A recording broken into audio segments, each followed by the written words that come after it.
Buenos días, jóvenes. El tema del día de hoy es control difuso.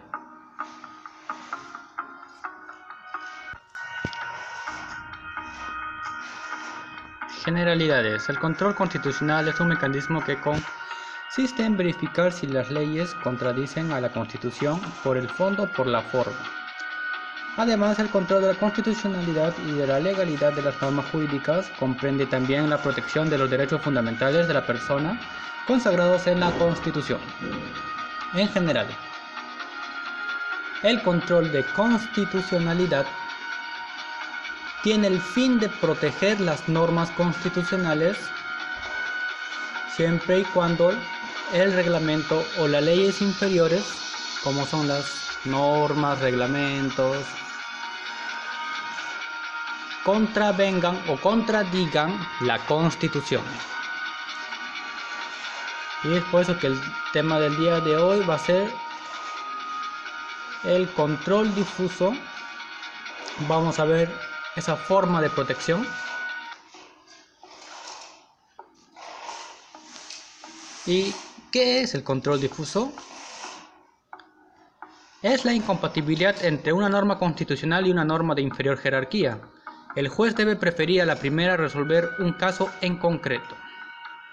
Esto quiere decir que si hay conflicto entre una norma de inferior rango que a la norma constitucional, que es lo que están dentro de la Constitución, el juez para resolver un caso en concreto debe preferir la norma constitucional y descartar la otra norma por ser de menor rango.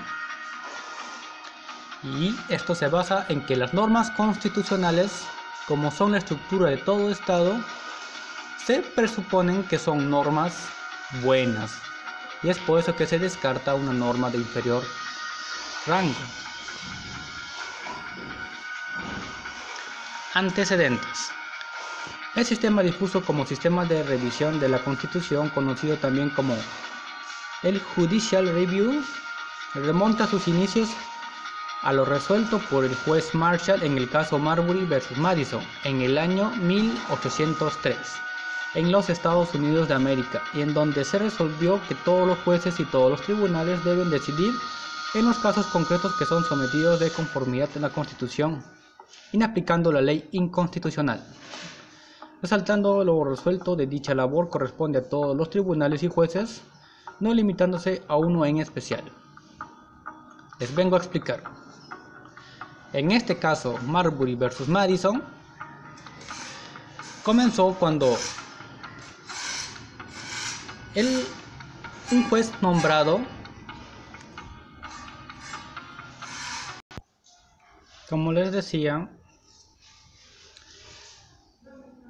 el señor Marbury era una persona que ganó una plaza de un juez de paz, para ser más específico, en los Estados Unidos, pero su membresía no fue sellada por el secretario Madison por ciertos problemas que pasaron, pero sin embargo él ganó la plaza, pero no se le certificó, no se le selló.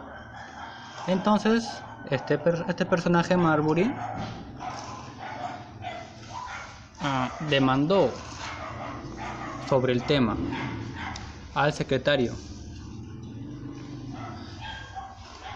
y es entonces que, como ya habían pasado el plazo para que se sellaran las actas,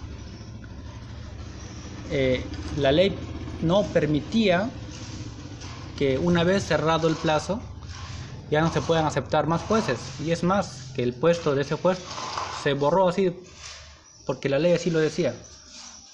Daba un plazo y se venció el plazo y ya no había la plaza. Entonces esto se fue a juicio, y aquí entra un importante personaje en los Estados Unidos, que es el juez Marshall, que para ese entonces el poder judicial estaba como en Perú, para Estados Unidos estaba mal visto, y con este juez, que justamente que uno de estos casos importantes, al ver este problema, aplica lo que es el control difuso. O sea, va a preferir o va a dar prioridad a la Constitución.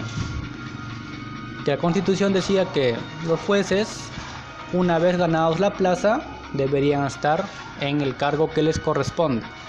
Pero la ley que decía, si esa plaza no se ha copado en el tiempo que establece la ley, esa plaza se borra o se reemplaza. Así que el juez Marshall decidió optar por obedecer a la Constitución y así inaplicando la ley que decía que por el tiempo la plaza se vencía.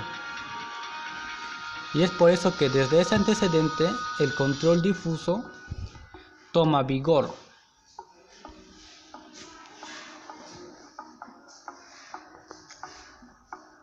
Muy bien. Y por último tenemos las características del control difuso. Naturaleza incidental. Esto es, se origina a partir de un proceso existente en el cual se está dilucidando pretensiones o cuestiones con relevancia jurídica. Como el control difuso lo hacen los jueces en todas las instancias, es por eso que se aplica en el caso concreto. Efecto inter partes. Esto es el efecto entre partes. Como está en latín, inter partes quiere decir entre partes, o sea, entre las dos personas que tienen el problema.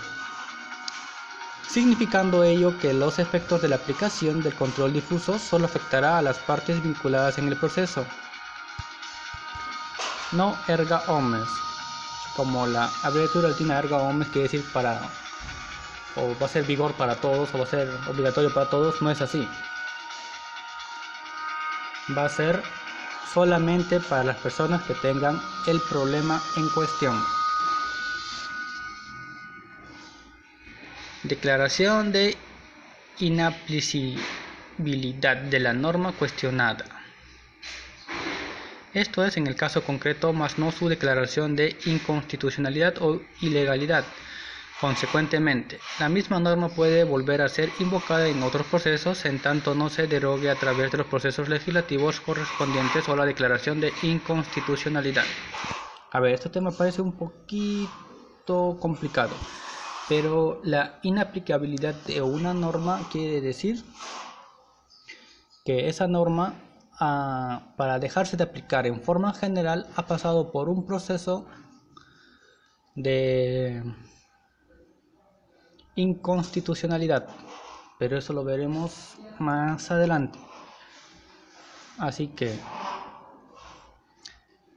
cuando se aplica el control difuso al caso concreto, no quiere decir que eso va a regir para todos los casos, solamente va a ser válido para ese caso que se ha resuelto así. Espero que me hayan entendido, es un tema un poco difícil. Si tienen algunas dudas, hacérmelo saber en clase. Gracias.